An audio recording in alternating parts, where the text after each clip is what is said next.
Halo, pada video kali ini kita akan belajar bersama cara membedakan peristiwa yang menggunakan permutasi maupun peristiwa yang menggunakan kombinasi. Nah, jadi yang perlu dicatat adalah bahwa ketika kita menggunakan permutasi, maka peristiwanya itu harus memperhatikan urutannya. Sedangkan kombinasi itu tidak perlu memperhatikan urutan. Nah, baik permutasi maupun kombinasi, keduanya sama-sama digunakan untuk menentukan banyak cara yang mungkin dari suatu pilihan itu, pilihan banyak cara gitu ya.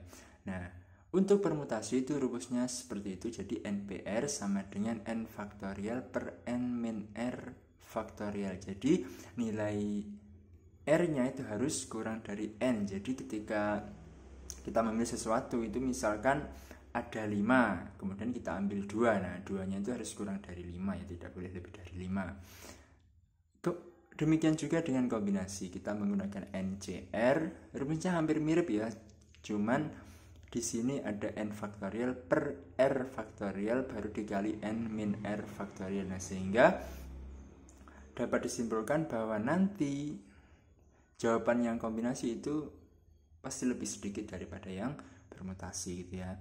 Kemudian untuk membedakannya adalah mari kita cermati contoh peristiwanya ya. Untuk permutasi, misalkan dari 10 siswa akan dipilih ketua dan wakilnya. Nah, jadi di sini ada 10 siswa, kemudian dipilih 2 orang untuk menjadi ketua dan wakilnya. Ingat, ketua dan wakil tidak boleh ditukar ya.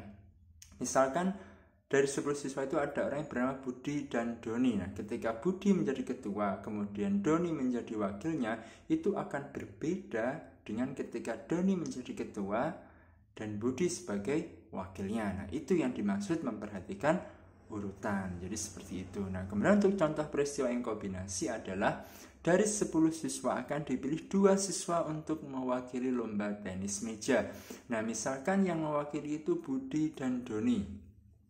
Baik yang mewakili itu Budi dan Doni maupun Doni dan Budi, itu keduanya sama saja.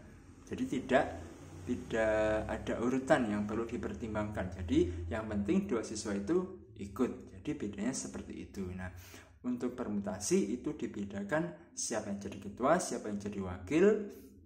Ada contoh ya. Kemudian untuk yang kombinasi tidak perlu dibedakan siapa pemain 1, siapa pemain 2.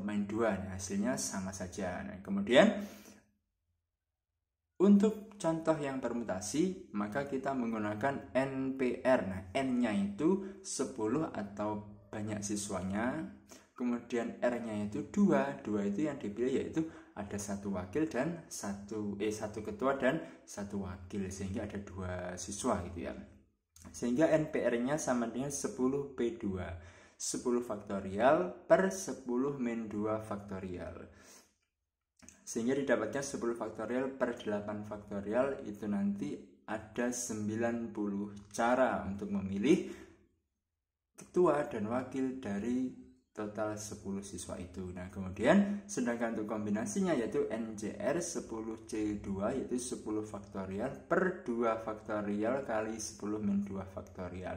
Nah, sehingga didapatkan ada 45 cara. Nah, jadi yang perlu digarisbawahi untuk membedakan mana permutasi dan kombinasi adalah terkait urutannya, perlu diperhatikan atau tidak. Nah, ketika perlu biasanya ada posisi-posisi tertentu ya, misalkan ketua dan wakil tadi.